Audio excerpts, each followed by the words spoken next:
Good morning, students. Plus 2 സാമ്പത്തിക ശാസ്ത്ര online ക്ലാസ്സിലേക്ക് എല്ലാ വിദ്യാർത്ഥികളെയും ഒരിക്കൽ കൂടി സ്വാഗതം ചെയ്യുന്നു. So we are discussing the first chapter of microeconomics, theory of consumer behavior. In the last class, we discussed about various degrees of price elasticity, about elastic demand, inelastic demand, and unitary elastic demand. So in this class, we are going to discuss elasticity along a linear demand curve. ഒരു നേർരേഖ ചോദന വക്രത്തിൻ്റെ ഇലാസ്തികതയാണ് നമ്മൾ ഇന്ന് discuss ചെയ്യുന്നത്. So this is a linear demand curve. AB is a linear demand curve. And you see there are some points on this linear demand curve, C, D and E. ഈ ഓരോ ബിന്ദുവിലെയും ഇലാസ്തികത എന്താണെന്ന് നമ്മൾ മനസ്സിലാക്കണം. എങ്ങനെ കണ്ടെത്തും? We can find elasticity along a linear demand curve geometrically. അപ്പോൾ നമുക്കത് കണ്ടെത്താൻ ശ്രമിക്കാം. ഒരു കാര്യം നിങ്ങൾ മനസ്സിലാക്കേണ്ടത്, the elasticity of demand is different at different points on a linear demand curve. ഒരു നേർരേഖ ചോദന വക്രത്തിന്റെ വ്യത്യസ്ത ബിന്ദുക്കളിൽ വ്യത്യസ്ത ഇലാസ്തികതകളായിരിക്കും. അതായത് ബി എന്ന ബിന്ദുവിൽ, സി, ഡി, ഇ, എ, ഈ ഓരോ ബിന്ദുവിലും വ്യത്യസ്ത ഇലാസ്തികതയായിരിക്കും. ഒരിക്കലും സെയിം ഇലാസ്റ്റിസിറ്റി ഉണ്ടാവില്ല. ഇപ്പൊ നമുക്ക് ഓരോ ബിന്ദുവിലെയും ഈ ചോദന വക്രത്തിലെ നേർരേഖ ചോദന വക്രത്തിലെ ഓരോ ബിന്ദുവിലെയും ഇലാസ്തികത നമുക്ക് മെഷർ ചെയ്യാം. First we are going to find out the elasticity at point C. C എന്ന പോയിന്റിലെ ഇലാസ്തികത നമുക്ക് എക്സാക്റ്റ് ആയിട്ട് ജോമെട്രിക്കലി നമുക്ക് ഒരിക്കലും എക്സാക്റ്റ് ആയിട്ട് ഇത്രയായിരിക്കും ഇലാസ്റ്റിസിറ്റി എന്ന് പറയാൻ കഴിയില്ല. സി 1.25, 1.3, 0.4 അങ്ങനെ നമുക്ക് പറയാൻ കഴിയില്ല.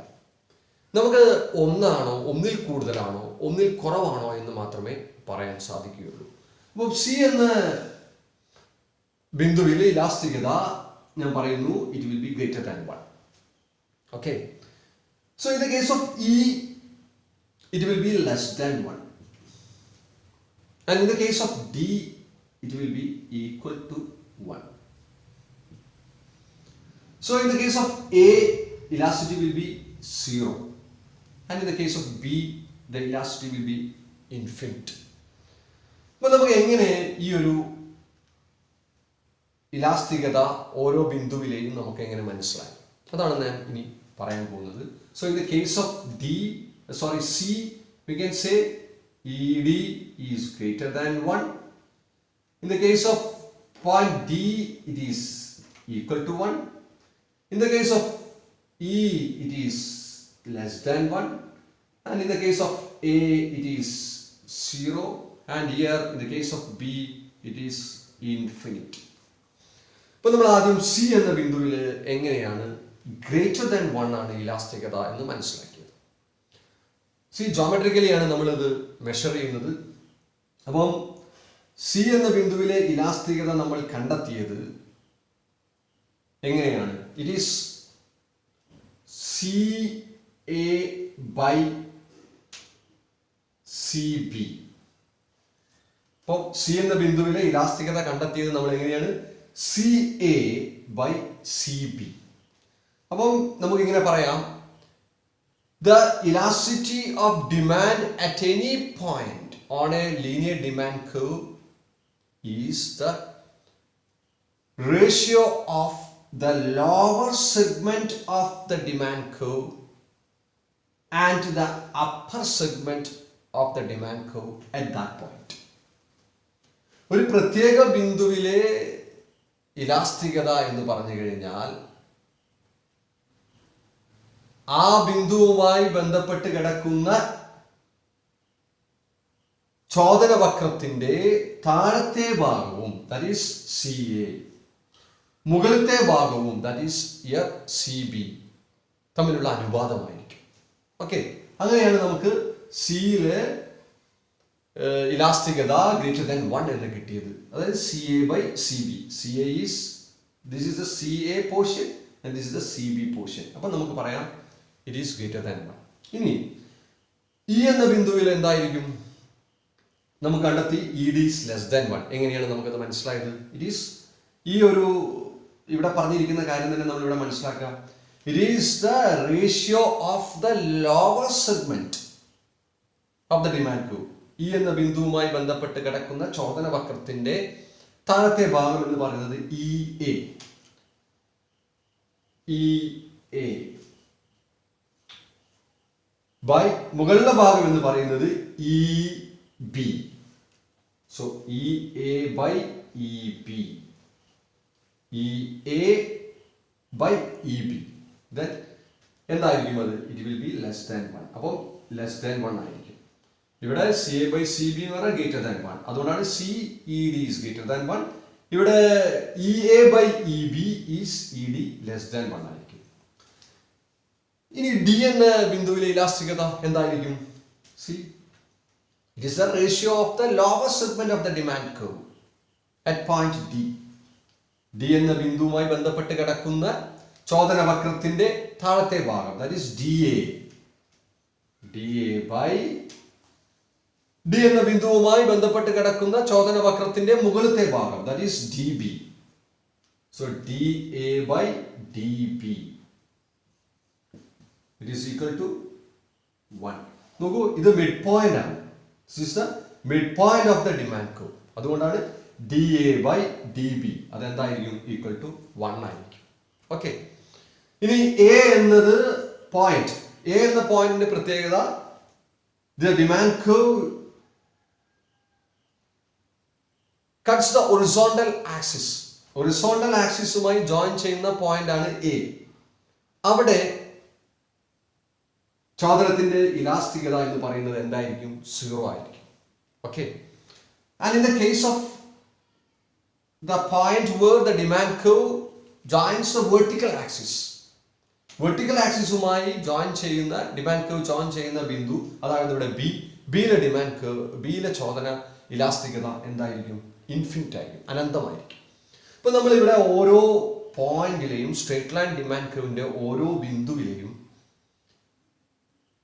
ഡിമാൻഡ് ഇലാസ്റ്റിസിറ്റി മനസ്സിലാക്കി. അപ്പൊ അതിന് നമുക്ക് ജോമെട്രിക്കലി നമ്മൾ മനസ്സിലാക്കിയത് എന്തുപയോഗിച്ചിട്ടാണ്? ഏതൊരു ഫോർമുല ഉപയോഗിച്ചിട്ടാണ്? ഇത്രയാണത്. It is the lower segment of the demand curve divided by upper segment of the demand curve. ഈ ഒരു ഫോർമുല ഉപയോഗിച്ചാൽ നമുക്ക് ജോമെട്രിക്കലി ഒരു സ്ട്രേറ്റ് ലൈൻ ഡിമാൻഡ് കർവിന്റെ വ്യത്യസ്ത ബിന്ദുക്കളിലെ ചോദനത്തിന്റെ ഇലാസ്തികത 1 ആണോ, ഗ്രേറ്റർ ദാൻ 1 ആണോ, ഓർ ഈക്വൽ ടു 1 ആണോ എന്ന് പറയാൻ സാധിക്കും. So these are the various points on the linear demand curve C D E. At point C the elasticity of demand is greater than 1. At point D elasticity of demand is equal to 1, and at point E elasticity of demand is less than 1. അപ്പോൾ ശ്രദ്ധിക്കൂ, mid പോയിന്റിന്റെ മുകളിൽ ഭാഗത്തേക്ക് ഏതൊരു ബിന്ദുവിലും ഇലാസ്തികത 1-ൽ കൂടുതലായിരിക്കും. അതായത് mid പോയിന്റിന്റെ മുകളിലത്തെ ഭാഗം ഏതൊരു ബിന്ദു എടുത്തു കഴിഞ്ഞാലും, അതായത് ഇവിടെ നിങ്ങൾ ഒരു കാര്യം മനസ്സിലാക്കണം, വെർട്ടിക്കൽ ആക്സിസുമായി ജോയിൻ ചെയ്യുന്ന ബിന്ദുവിൽ ഡിമാൻഡ് കർവ് ചോദന ഇലാസ്തികത ഇൻഫിനിറ്റ് ആയിരിക്കും. അതുവരെയുള്ള പോയിന്റ് ഏത് പോയിന്റ് എടുത്തു കഴിഞ്ഞാലും നമുക്ക് എന്ത് പറയാൻ കഴിയും? E D is greater than 1. For example, ഇവിടെ എഫ് എന്ന ബിന്ദു ഉണ്ടെങ്കിൽ നിങ്ങൾക്ക് മെഷർ ചെയ്യാതെ തന്നെ നമുക്കത് പെട്ടെന്ന് പറയാൻ കഴിയും, it will be greater than 1. Elasticity എഫിൽ എന്തായിരിക്കും? Greater than 1. ഇവിടെ ജി എന്ന ബിന്ദുവിലും എന്തായിരിക്കും? Greater than 1. ഇനി ഡിമാൻഡ് കർവിൻ മിഡ് പോയിന്റിന്റെ താഴെയുള്ള ഭാഗത്തേക്ക് നമ്മൾ ഇലാസ്തികത സ്ട്രേറ്റ് ലൈൻ ഡിമാൻഡ് കർവിന്റെ കണ്ടെത്തുമ്പോൾ നമുക്ക് എന്ത് പറയാം? It will be less than 1. അപ്പം എച്ച് എന്ന ബിന്ദു ഇവിടെ ഉണ്ടെങ്കിൽ നമുക്ക് പറയാം it is less than 1. If there is A I എന്ന Bindu, then it will be less than 1. പക്ഷേ ഹൊറിസോണ്ടൽ ആക്സിസിലേക്ക് ജോയിൻ ചെയ്യുന്ന പോയിന്റ് എ, അവിടെ ഇലാസ്തികത എന്തായിരിക്കും? 0 ആയിരിക്കും. അപ്പോൾ ഇതാണ് ഒരു സ്ട്രേറ്റ് ലൈൻ ഡിമാൻഡ് കർവിൻ്റെ വ്യത്യസ്ത ബിന്ദുക്കളിൽ നമുക്ക് ഇലാസ്തികത മനസ്സിലാക്കാൻ കഴിയുന്ന ഒരു രീതി, ജോമെട്രിക് രീതിയാണിത്. ഇത് വെച്ചിട്ട് നമുക്ക് ഏതൊരു പോയിന്റിലെയും, ഒരു സ്ട്രേറ്റ് ലൈൻ പോയിന്റിലെയും ചോദനത്തിൻ്റെ വില ഇലാസ്തികത മനസ്സിലാക്കാൻ സാധിക്കും. This is the way to find out the elasticity of demand curve on a elasticity of a straight line demand curve. This is lower segment of the demand curve divided by the upper segment of the demand curve. So that is all in this class. We will see in the next class. Till then, goodbye. Thank you.